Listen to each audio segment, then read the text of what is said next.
I can sit here all day on this pedestal of a podcast platform and preach to you about how to do less but better, but I think you really need to feel the burn in order to understand what I'm talking about here. It's important to learn how to patiently play out the process of the slow and steady grind that I'm preaching here. And I'm just here to remind you that you don't have to do all the things all the time. The Perspective Podcast is fuel for your mind and creative grind. Each week, we break down the art of healthy hustling, overcoming the inner critic, and growing your creative business. What's going on? You're listening to episode 223 of the Perspective Podcast. I'm your host, Coach Scotty.D.Russell, and my mission is to put you in a position to take your creative pursuits full-time one day. You can follow along with my latest art, design, and tips on mindset, motivation, and marketing on Instagram at Coach Scotty.D.Russell and all things podcast at Perspective Podcast. Super quick announcement. If you're ready to start taking your creative pursuits more seriously, then I want to work with you this fall. Session number 4 of the Fall Side Hustlers Coaching Program is kicking off soon, September 13th through December 5th to be exact. This is a customized 12-week program for 10 students this time around as we tap into the next level of clarity, confidence, community, and accountability within your creative side hustle pursuits. If you're even remotely interested in being a part of this, I highly recommend joining the A-list waitlist ASAP over at sidehustlerscoaching.com. Being on the waitlist is going to get you first dibs at applying during the private early bird enrollment week, which takes place August 23rd through 29th. And you're also going to get a discounted rate by locking in and applying during this week. So get on that A-list waitlist. And if there's any spots left, the following week, August 30th through September 5th, is the worldwide open enrollment, where I'm just going to offer whatever slots may be remaining to the public. And last time there was one slot, and then fall, so spring there was one left, fall there was 2 left when I opened this up publicly to the world. So get on this. It's even more exclusive this time because I'm dropping it from 12 students to 10 so I can go even more deeper. I got a couple new wrinkles I want to introduce, so I 100% guarantee this program is going to help you get out of your own way so you can put yourself in a position to experience your next big breakthrough. So again, join that waitlist, learn more about the program, the structure of it, what it entails, as well as hear about previous student success stories. And you can go and connect with the students too if you have questions and you'd like to hear it from someone that's not me. Find all of this over at sidehustlerscoaching.com. Today's overview. I've learned over the years that my number one culprit for anxiety, stress, and burnout is from doing way too damn much.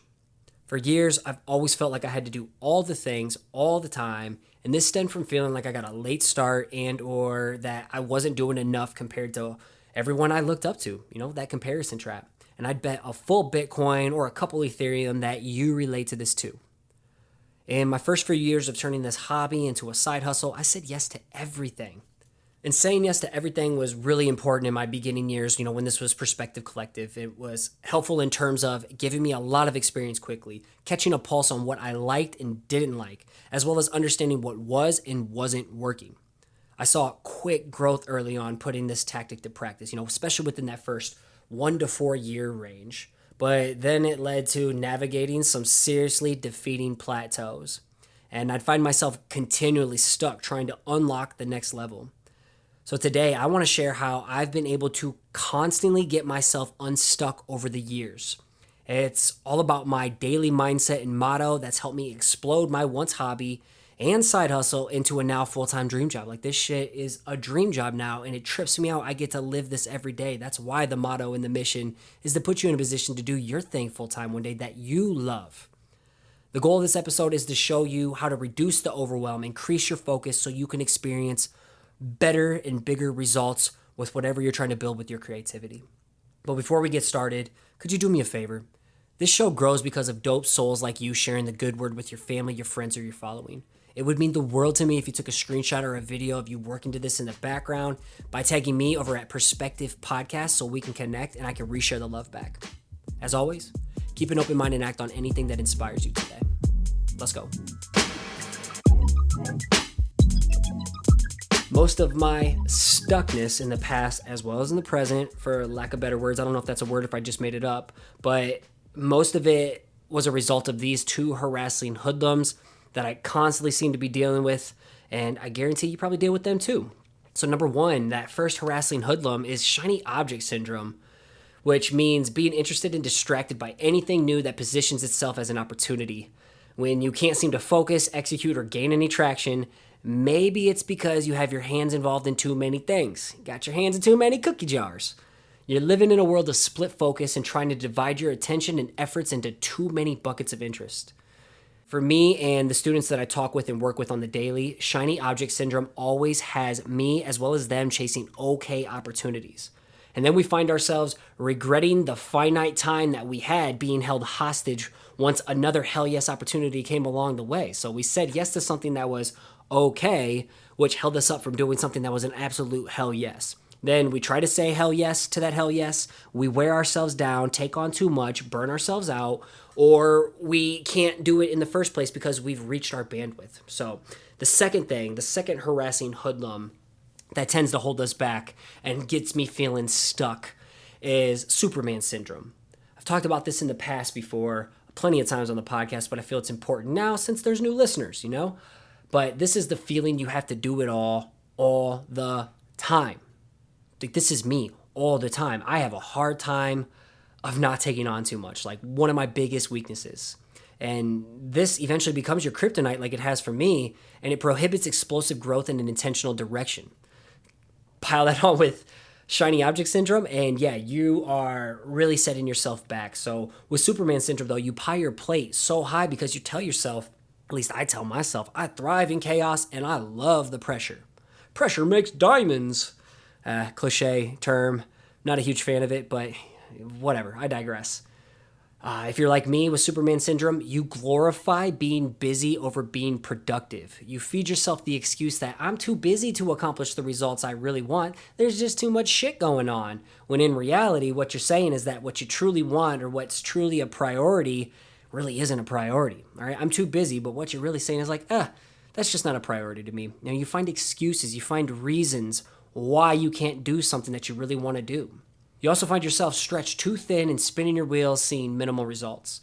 And I personally dealt with both shiny object syndrome and Superman syndrome often. In the past, it was more shiny object syndrome coupled with Superman syndrome. I've gotten a lot better at being intentional and strategic with my hell yes and hell no filters and understanding what is a priority. But I still, even when I have that priority set up, I still am very guilty of Superman syndrome at times. And my wife will tell you that. I found that either or both of shiny object syndrome and Superman syndrome, they lead to taking zero action due to decision-making paralysis analysis, or they lead to burning out because you exhaust your energy by doing too much. Together, they create this poisonous cocktail that distracts me and you from focusing on the tasks that give you or us the most juice from our squeeze. And things got so bad in years past where the creative slumps because of these two harassing hoodlums had me just questioning if I should give up this creative quest I'm on. And thankfully, a little book fell into my lap and changed the trajectory of my creative grind. And I'm going to share that book with you today. So this is where the concept of do less but better came into play. So if you're in the show notes and you're reading this as a blog post, you can see these sections broken out. So this section, do less but better. And I want to say back in 2016 is when, if I'm guessing here, is when I first found and read the book Essentialism by George McCune. He dropped one simple phrase that hit me like a ton of bricks, and that was just do less but better. Another powerful book relating to this topic is The One Thing by Gary Keller. I'm going to link both of these books up in the show notes. And for me, I was tired of making minimal progress in a million directions. I just decided I'm done with this. I'm fed up. I was so tired of burning the candle at both ends while simultaneously burning myself out. I've now adopted this personal motto, this phrase, has been my ongoing New Year's habit since 2017. I'm not a fan of flaky resolutions, so I call it my New Year's habit. And each year, it's the same habit, it's the same motto, do less but better, do less but better. And I'm really, really working on that. And I'm trying to do less but better in my creative biz, as well as in just my life, my relationships, everything I'm doing. And each year, especially with the creative biz, more specifically is what this is about today, the results and the profits speak for themselves. Do less but better. I've since continued to trim the fat in my business by delegating, eliminating, or pushing things to the back burner that just don't serve my best interest or the bigger picture, or they're just not as urgent as I originally thought they were. Like nice to has versus a need during this season, wants versus needs. So getting more self-awareness of this. So for me, instead of saying yes to everything, I implement a hell yes or a hell no filter. Okay, so if something's not a hell yes these days, then it's an immediate hell no. And instead of trying to cater to everyone, I focus on connecting with the right people who my work, my message, my coaching style is perfect for. And it's not for everyone. I am an acquired taste. And instead of spreading myself too thin like a tiny piece of butter you get in a package at a restaurant trying to put it over at this massive flapjack stack, you're spreading yourself too thin. I put my attention on 3 areas of focus per season within my business. So let me break down how I operate these 3 areas of focus, as some hold a higher rank in terms of percentages of my time and energy. And I think maybe this will be something enlightening that's going to help you realize like, wow, I'm doing too much, and maybe I need to break it down to 1 to 3 things in a season as well. So for example, as I record this in July 2021, whenever you're hearing this, my 3 areas of focus right now during this season: number 1, coaching. All right. Coaching is easily 50% of that bandwidth. Out of 100%, coaching takes over half of it. Coaching will always be a high priority as it generates easily 80% of my gross income in a year. And at this moment, I am running a 1-month summer coaching program. I have weekly one-on-one student calls, and I also have weekly prospect calls for those who are interested in the fall 2021 Side Hustlers coaching program. As I mentioned before, join that waitlist over at sidehustlerscoaching.com, but I am locking people in early who were interested in the past programs, but they just couldn't, it wasn't a good fit for them. So now they're getting in early for this. So like that takes up so much of my time in a week right now. And then the second area of focus for me during the season would be the podcast. All right, the podcast is always there. That's always one of my top 3. And I would say roughly this is probably 30% of my bandwidth. Ongoing priority, but it's definitely a bigger focus during this season. In the past, where maybe it's like 15%, as I approach that 5-year anniversary in August 2021. So here next month, celebrating 5 years doing this shit like crazy. And I've spent this summer upgrading equipment, building a massive queue of episodes, and delegating even more tasks to the podcast team to free up my time so I can work on bigger picture shit. Like the podcast team has been so clutch for me. Shout out to them. Like I couldn't do this without them. And then the third focus of the season would be the rebrand content strategy shift that I'm doing. I would say that makes up the final 20% of the allocated time. So whatever remaining bandwidth I have outside of coaching and podcasting goes into the rebrand refresh of both my personal brand of Coach Scotty.D.Russell and upcoming big changes to the podcast. Stay tuned. I'm hoping to get these out by August 19th for the 5th anniversary. I'm hoping to announce all this stuff. So yes, big exciting things coming soon. Nothing crazy for you, but just more intentional, better messaging, positioning, and just going deeper on the things that I feel are going to bring you most value, and what I feel most experienced to talk to. So this final section is figuring out day by day. Don't get me wrong. I'm far from mastering this philosophy of doing less but better. Truly, I'm figuring this out day by day, just like you're figuring out your stride, what works best for you, your routines, your systems, your mindset, your relationships. Like it is a day by day, slow and steady grind. That's the theme to this show. And Superman syndrome is still a massive weakness of mine. I have to put myself in check always. Always. I am often overwhelmed and stressed the fuck out. Often. Like if you're my wife, you know all about this. Honestly, I talk to my alumni students a lot too. And then just like my mastermind and people closest to me, my coach, I have to talk about it. If I don't talk about it, it gets me feeling way too much anxiety, panic attacks, and I shut down. So just know once you're feeling overwhelmed and stressed out, have your outlets, have people to talk to, have the gym is important to me, going on walks is important to me, getting good sleep is important to me, having community around me I can lean on. Please don't feel isolated on an island with these kind of feelings. I didn't even plan this, but go check out the Perspective-Collective free Facebook community for creatives like you and me, where we can lean on and talk to each other. So I'll make sure that's linked up in the show note. But when I start feeling really, really overwhelmed and stressed out, this is what I need to do. This is what my spider sense is telling me. I need to pump the brakes and just breathe. Do the breathing 4, 5, 6.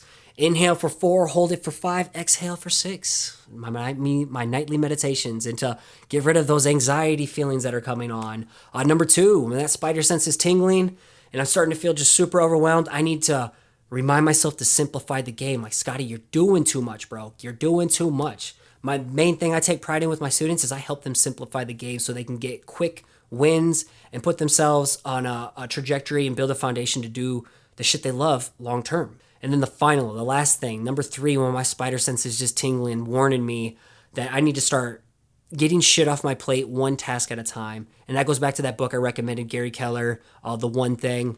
Focus on one priority at a time. One big task a day. If you can get done, move on to the next task. If you can only focus on one big task per season, focus on that, but just one thing at a time. Stop trying to do a million things all at once and do everything just average. Like, be the shit at one thing at a time, get it off your plate, switch gears and pivot to the next thing. Okay, you don't need to be doing a million things all at once. Doing less but better is a never-ending, always evolving process. Like for me, like today was a podcast focused day. The next day is a coaching focused day. The next day is maybe a mixture of both, early morning, then afternoon. And then the next day I got through all the other shit on my task list. Now I can work on the rebrand stuff. Like that's how it works for me. One big thing at a time. I can't do all of it at once. It is truly a never-ending, always evolving process. And it's always going to be that way because we're always growing, evolving, and becoming more self-aware of our triggers and breaking points. The key here is to get better at noticing the resistance, the warning signs, the spider sense tingling that, hey, you're doing too much, you're feeling overwhelmed, it's time to do less but better, and then fucking do something about it. Don't get in the overwhelm and get paralyzed and then go into silent mode and ghost mode and just shut down. Like, do something about it. Start saying no to stuff. Pick one task, get off your plate, and just do one thing at a time instead of looking at this massive task. It's like, do something about it. Simplify the game. If you're in the early phases of finding your groove, shit, I'm not going to tell you not to say yes to a million things. Date a lot of things. Say yes.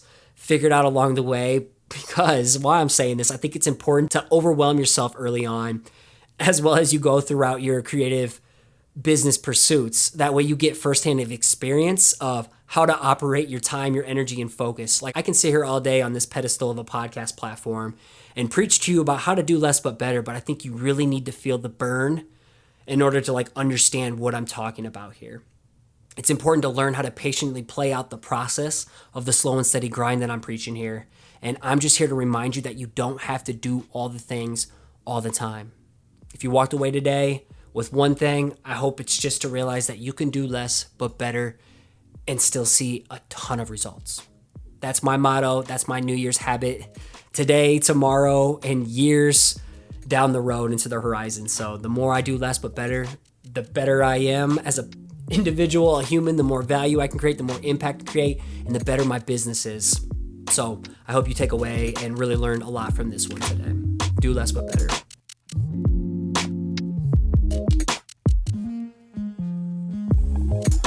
Alrighty. This episode topic is a staple foundation teaching point I focus on with my students as well. I am a huge advocate of doing less but better because it seems to be a successful pattern that the most successful people that I look up to constantly implement and speak toward, whether not necessarily with this phrase, but they speak toward simplifying systems and processes, getting things off their plate. I'm like, oh, yep, they're basically saying do less but better. Not to mention, this philosophy has made a radical impact on my creative business pursuits and just my quality of life in terms of stress, anxiety, etc. And I just want to see rad humans such as yourself just simplify the game to give yourself a fair shot of doing what you love long term. Too many people do too much. They burn themselves out right from the jump, and then they say they're not cut out for this. I'm like, honestly, you put too much pressure on yourself right from the beginning. Like, let's simplify it. So if you found value, again, in this episode, it would mean the world to me if you shared this with your friends, your family, your following. And if you'd like, again, you can read today's episode 223 in the form of a blog post that contains all the links and references in the show notes within your current podcast listening app, or just go to perspectivepodcast.com and look for episode 223. So as I sign off, huge shout out to my podcast editor, Anya Brennan, executive assistant, Paige Garland, video specialist, Colton Bacher, social media coordinator, Hannah Schick, and Nick Jenkins of Bluka. I could not do what I do without you all having my back with this. So thank you, and thank you as a listener. And as you finish your week off strong, I want to encourage you to keep showing up, keep putting in the work, and keep creating.